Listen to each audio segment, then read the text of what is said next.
Bank Pembangunan Daerah atau BPD Bali menggelar pelantikan dan pengambilan sumpah jabatan Dewan Komisaris dan Direksi. Dalam kesempatan tersebut, Gubernur Bali Wayan Koster secara resmi melantik jajaran Dewan Komisaris dan Direksi PT Bank Pembangunan Daerah BPD Bali.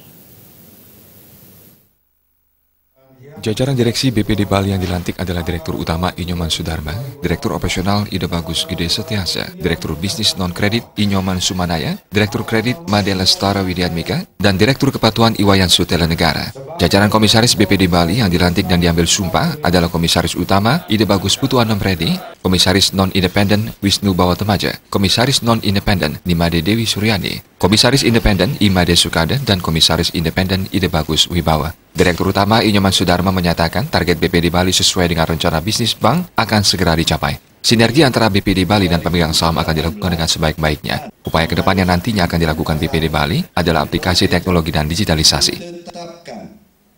Ya kan tentunya sesuai RBB, rencana bisnis bank. Apa yang ada dituangkan dalam rencana bisnis kita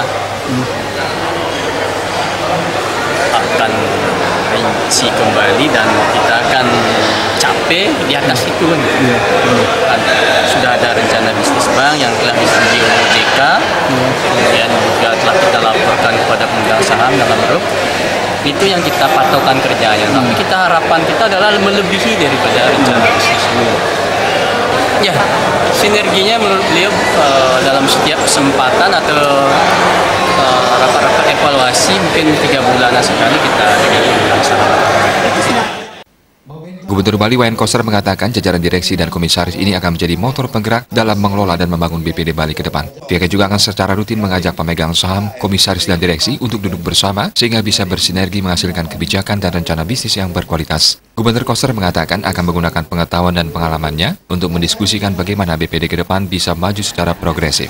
BPD Bali akan berperan memperkuat perekonomian Bali. Selain itu, BPD Bali memerankan fungsinya untuk memproteksi ekonomi kerakyatan seperti koperasi dan UMKM. BPD Bali juga harus berdimensi sosial dengan cara melakukan CSR kepada masyarakat Bali yang membutuhkan. Kita harapkan ini sebagai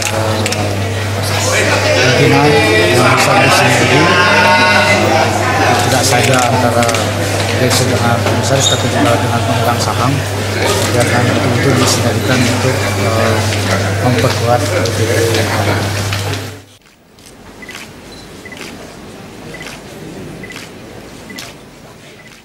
Pelantikan dan sumpah jabatan juga dihadiri pimpinan DPRD Bali, Bupati Wali Kota Subali, Sekretaris Daerah Sekda Provinsi Bali Dewa Made Indra, pejabat Bank Indonesia BI, dan Otoritas Jasa Keuangan OJK. Agung Ria, Bali.